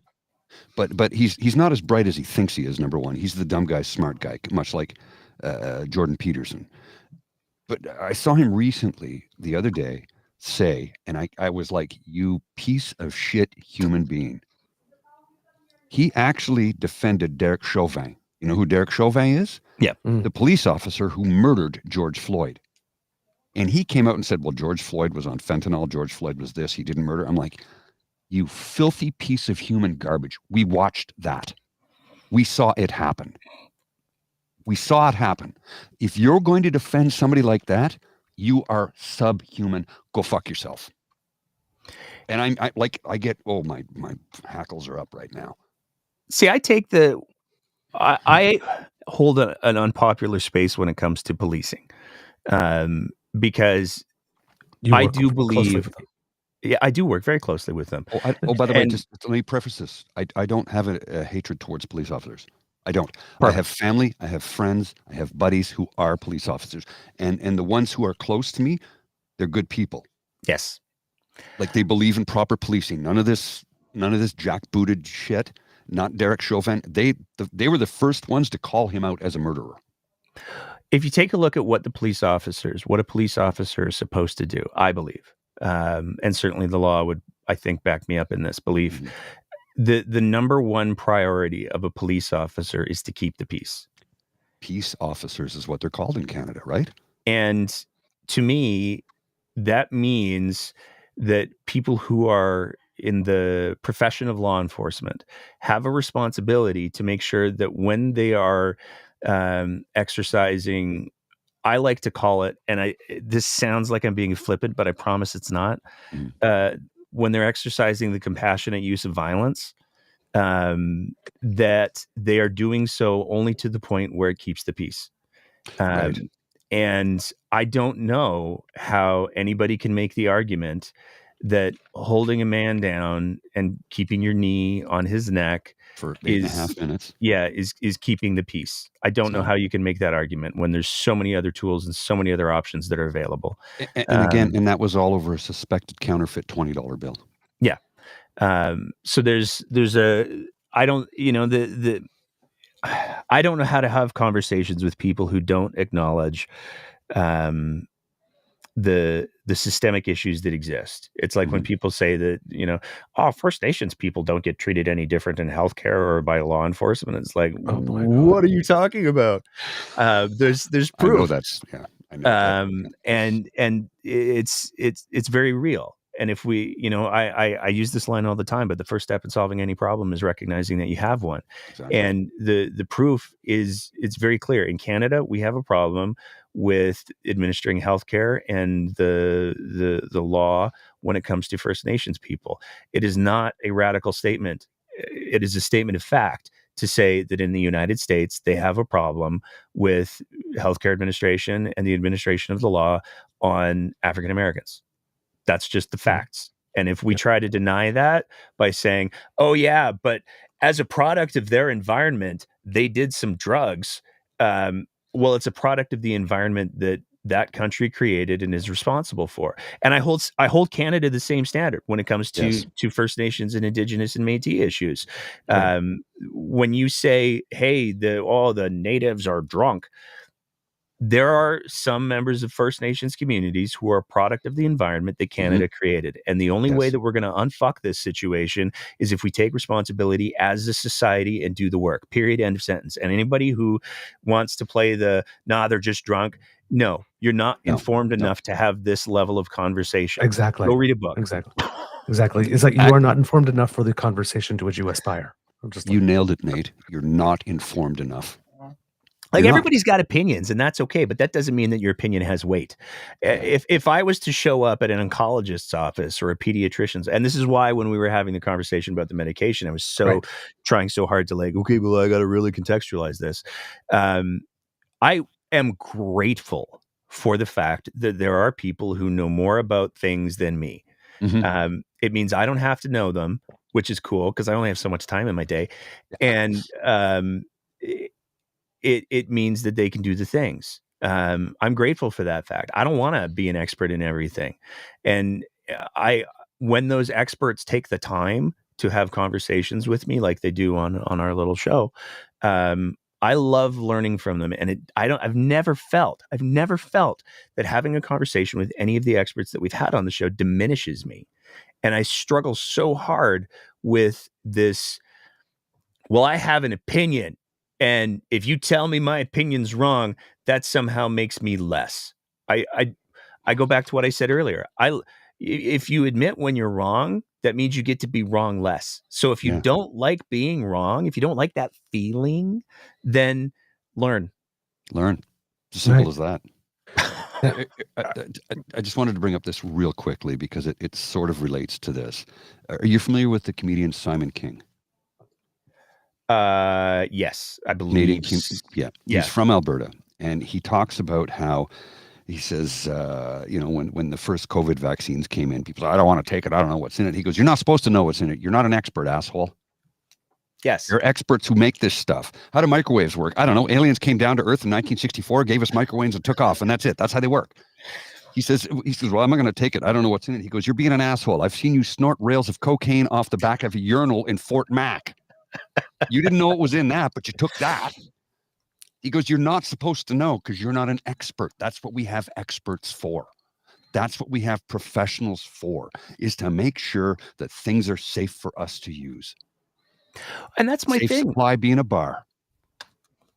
That's my thing, is like, I would never in a million years go to somebody who's worked up north of Fort Mac and has, built pipelines and driven the really big trucks and be like, hey, I've got some thoughts about welding. Hey, buddy, what if you did that thing up there, eh? You want to see how fast you're going to get punched? Well, yes, but rightfully so. If I was to walk up to somebody who's a professional welder and be like, I have no experience in this except for like some anecdotal stuff when my uncle let me play with his arc welder when I was like 14. I think maybe you should try it this way. I should be met with, some degree of like, who the fuck are you? Yeah. Exactly. And I think one of the reasons people have that intrinsic reaction of who the fuck are you is it's a valid question. Mm-hmm. And so if you show up to me and you're like, oh, the vaccines, they've got 5G chips, or they're part of like, everybody's going to die in 2024. Whoops. Oopsie. I think that it's valid to also say, and you are, right.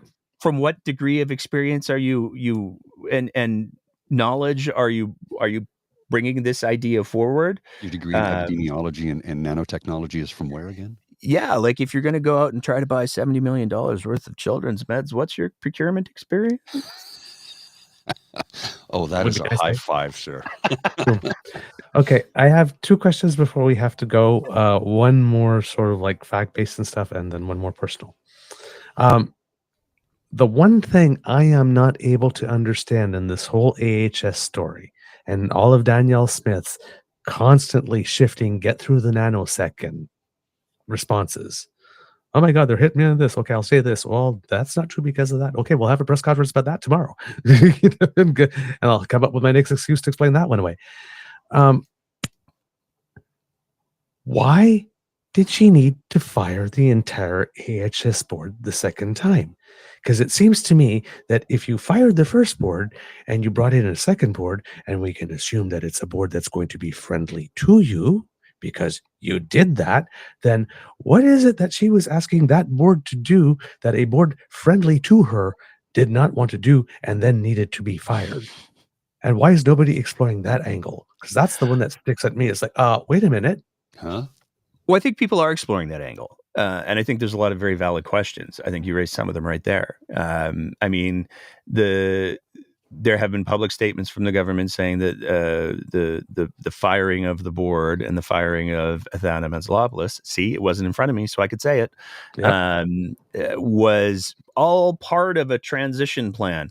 But Athana had a 4-year contract, and it was only like a year in. So why did you sign a 4-year contract if this was all part of the plan? So many questions. Oh, a tangled web. And how much money did that cost the province, by the way, and all the severance payout for those? Well, that's positions? what the lawsuit's over. Yeah. With the board, if the allegations in Athana's statement are true, then she went to the AHS board with the findings of her investigation, and she said, hey, I found some things. And the board's response allegedly was to say, well, you need to talk to the RCMP now. And they were fired shortly thereafter.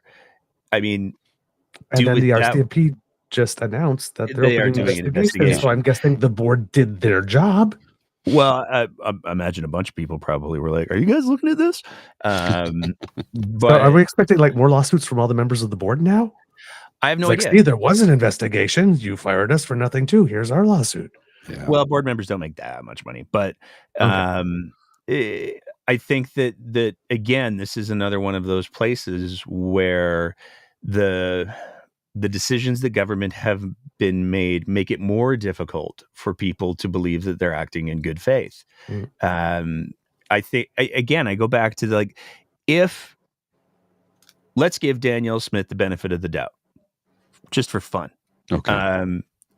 If Danielle Smith truly knew nothing, she truly directed nothing, and there's nothing to see here, I don't understand why her response wouldn't be, hey, we're going to do a full public inquiry, and we're going to make sure that all of the documents that are relevant to this are released publicly, because I am horrified at what I'm hearing, and Albertans deserve to have the trust of their government. They deserve to be able to trust their institutions. I will accept nothing less than that. To me, that's such an easy thing to do. Right.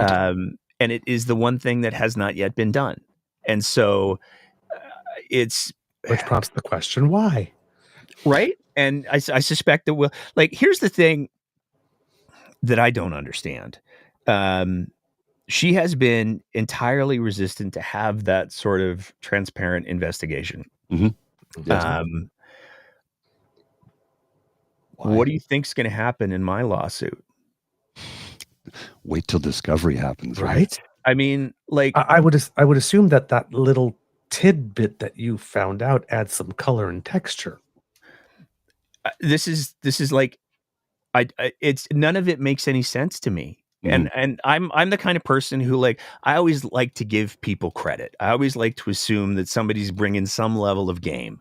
And one of the disappointing things about this is that the only pattern that I and people smarter than me have been able to identify so far is this is a bunch of scared people trying to cover their asses. Oh yeah. And And that's just flailing about. and that's disappointing. So on that comes to my final question for you, and the one that's a little more personal. We watched the episode where you were announcing that you had to take stuff down. Oh, okay. I guess, and we kind of buried the lead because we haven't mentioned yet in this whole conversation that someone is suing you for $6 million personally, because again, from what we can tell, you allegedly reported the truth that happened to be unflattering about someone. So we'll use allegedly there too.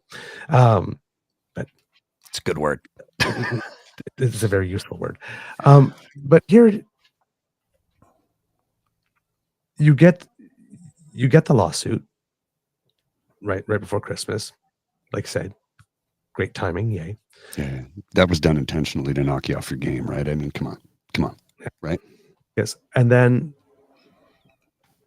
there's a court order of some kind that comes in a decision. You were asked to do something, you could not do that in the meantime, so you just switched it all down, right? In that moment, right?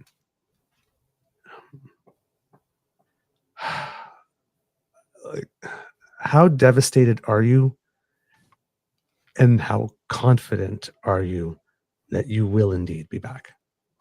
Because I can't imagine lower than low at that moment.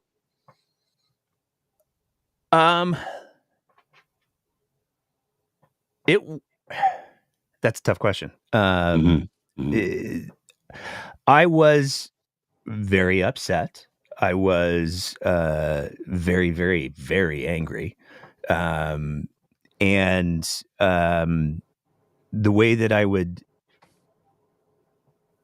I mean, there's certain specifics that I can't talk about, so I have to be careful. Understandable. I would say that the day that I had to flip the switches on the things, I was 95% confident that I would be back. The show would be back. Okay.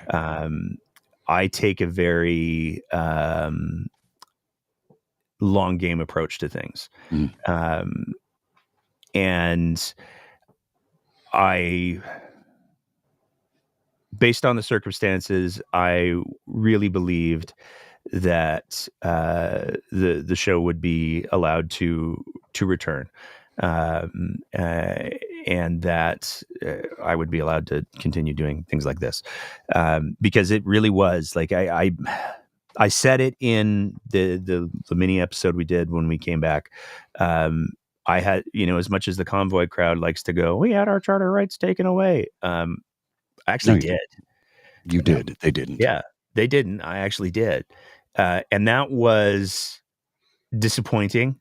But I was very, very quick to sounds bad. I was very, very quick to frame it within my own inherent privilege, because I have the ability, because of the generosity of Albertans and Canadians, I have the ability to fight back against this. Right. And I'm not going to stop. And I take a look at what I learned about how things can operate. And I go, if this can happen to me with all of my privilege and all of my resources that I've been gracefully given, going back to what I was talking about with the First Nations and Indigenous folks, I will get back up from this. There's a lot of people who don't have the ability to get back up from something like this. Exactly. And so it sucked, but I knew I was going to get, like I said, 95% certain that I was going to be able to get back up. And so, one of the things that I've found, and I go back to like when we started the conversation, I've chosen to focus on the positive and the kindness and the support. One of the things that I've found is that if he's middle-aged white guy, peak apex predator on the privilege scale, plus I have tattoos, so I'm scary. if you frame things outside of your own frame of reference, reality gets a lot better. Because if this had happened to somebody who did not have the privilege that I have in the many, many ways that I have it, it could be over for them in so many terrible ways. So there's also like a part of me that goes like, this was fucked up. And I don't like it and I disagree with it. And I think that the ruling that came out at the beginning of this week, I mean, last week, I guess, if this is going up tomorrow, validates that to some degree. Well, it harkens back to if they can do this to me, they can do this to absolutely anyone. And Yeah. they do. Yes. And they do. And so there's a part of me that goes, if I just roll over sad face, then the message that sends is that for this will work against the apex privilege. So boy, if you're not a middle-aged white guy that has a reasonable sized audience and platform of which to avail himself, you'd better keep your fucking mouth shut. Basically, yes. That's not a message that I can allow to exist. Agreed. So for me, there was an awareness, I think, of the responsibility to, you don't get to just be like, oh, you have to get back up. You have to go out and do the show again. And you have to keep on like nothing ever happened. Because otherwise there will be people. And I got messages from people who are like, man, if they can take you down, they can take anybody down. Exactly. It's like, well, they haven't gone after the Globe and Mail. So maybe not everybody, but every person with a podcast. Yeah. And that's simply not acceptable. So, I find that in life, what you focus on determines where you go. And I choose to focus on how amazing people have been, the amazing amount of support that I've gotten. And I choose to focus on, like I've stood up on this show for 6 years and I've said, hey, maybe you should listen to me. You don't get to do that. And it goes back to what you were saying, Douglas, about the contract that you have with your audience. You don't get to do that and then just tap out when it gets hard. No.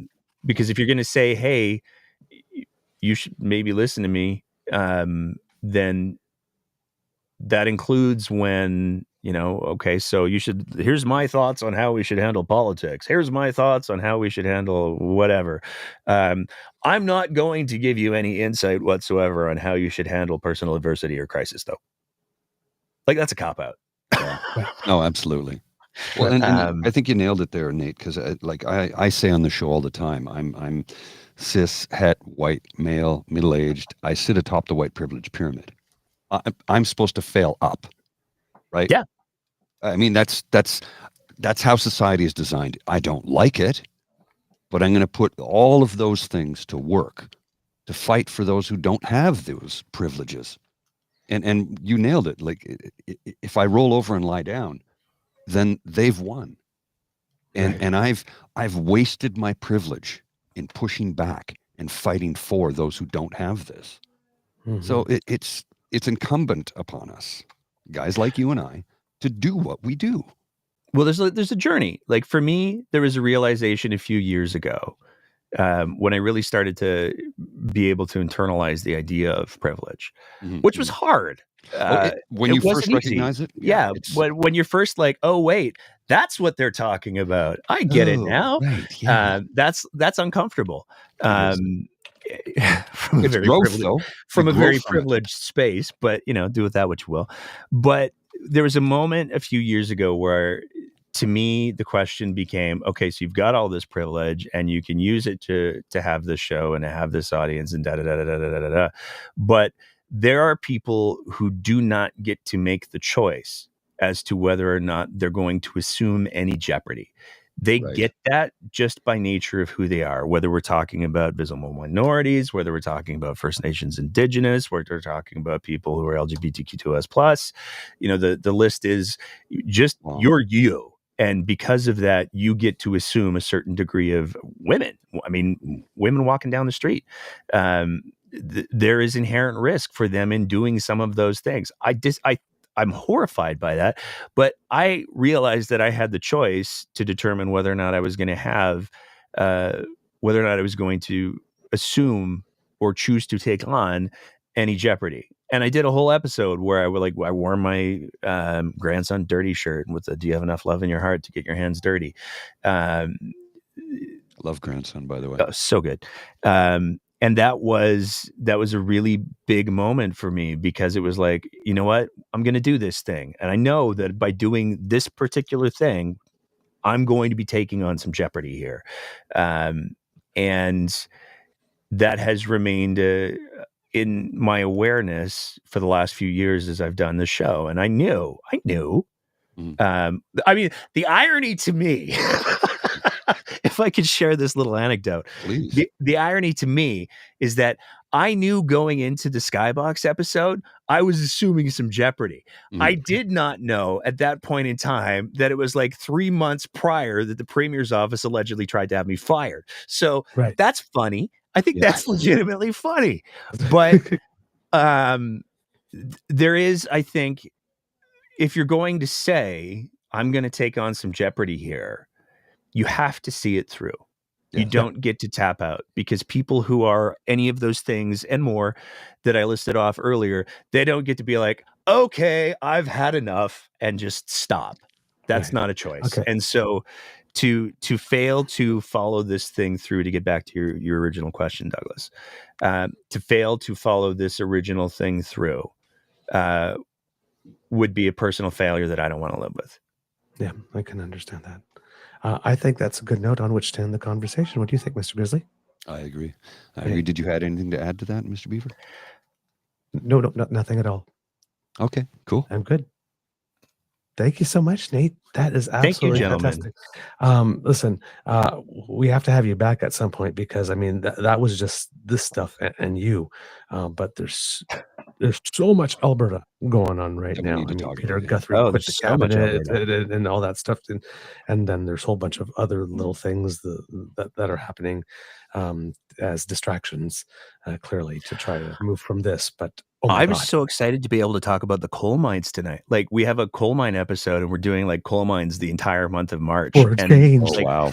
that was one of the most frustrating things for me about the silencing, is like, I had a whole plan Mhm. and it got shut down. And it wasn't so much like, there was a part of me that was like, well, this sucks not being able to do shows, because I do enjoy doing them. Mhm. But there was also like, fuck, now I can't do the coal mine bit for a while. This is going to screw up Right. my whole plan. Well, I have lots of friends in Calgary, and I've been back and forth to Calgary 3 or 4 times over the last year. And next time I'm out, I'll have to get in touch with you. Yeah, please. Yeah, please. 'cause, Absolutely. I'm planning to go back in the spring. It's when is not determined yet, but yeah, I want to get back out. There's some people I need to see, and some business I'm trying to do out there to grow the podcast, of course. But it'd be great if we could get together and we could record a little segment for shits and Yeah. giggles, and Yeah. All right. like because are you familiar with our monthly podcasts?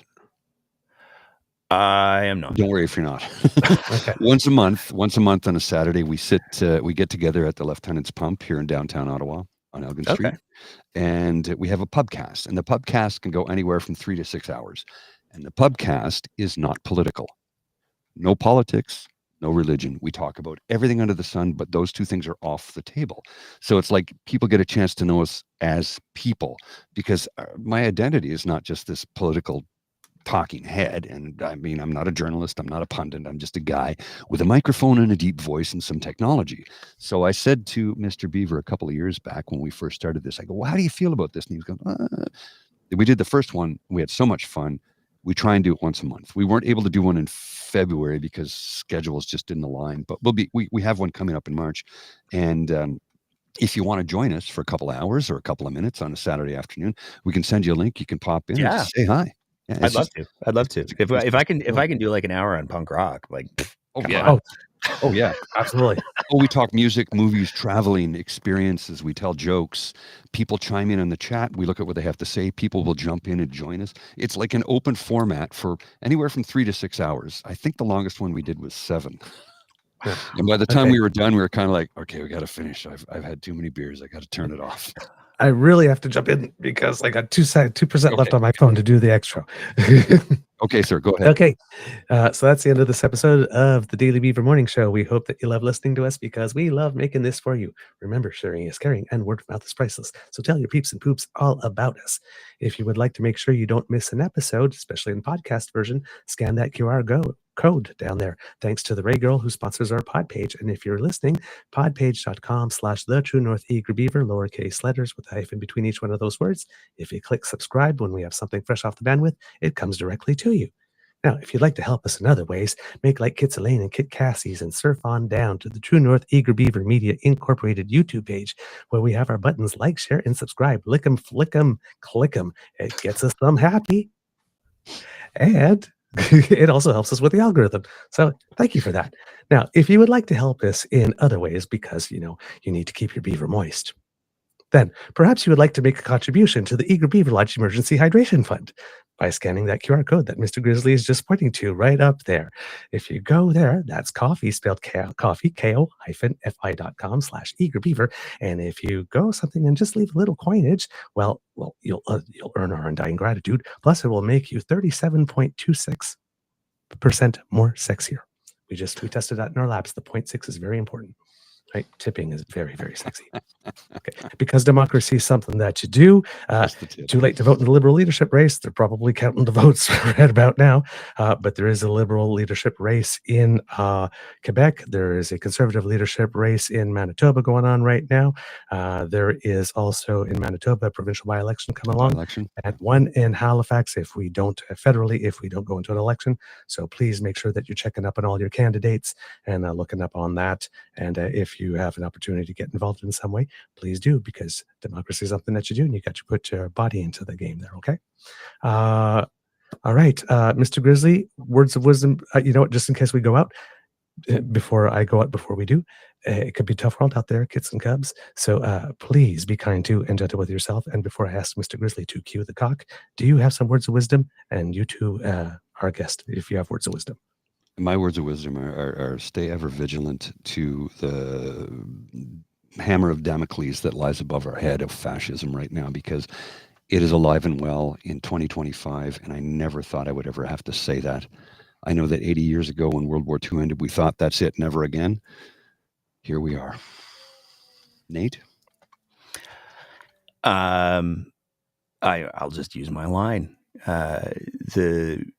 The only way that people hear about things and know about things is if you talk to them. So keep the conversation going. Hell yeah. All right. Mr. Grizzly, please cue the cock. You are listening to a True North Eager Beaver Media Incorporated podcast.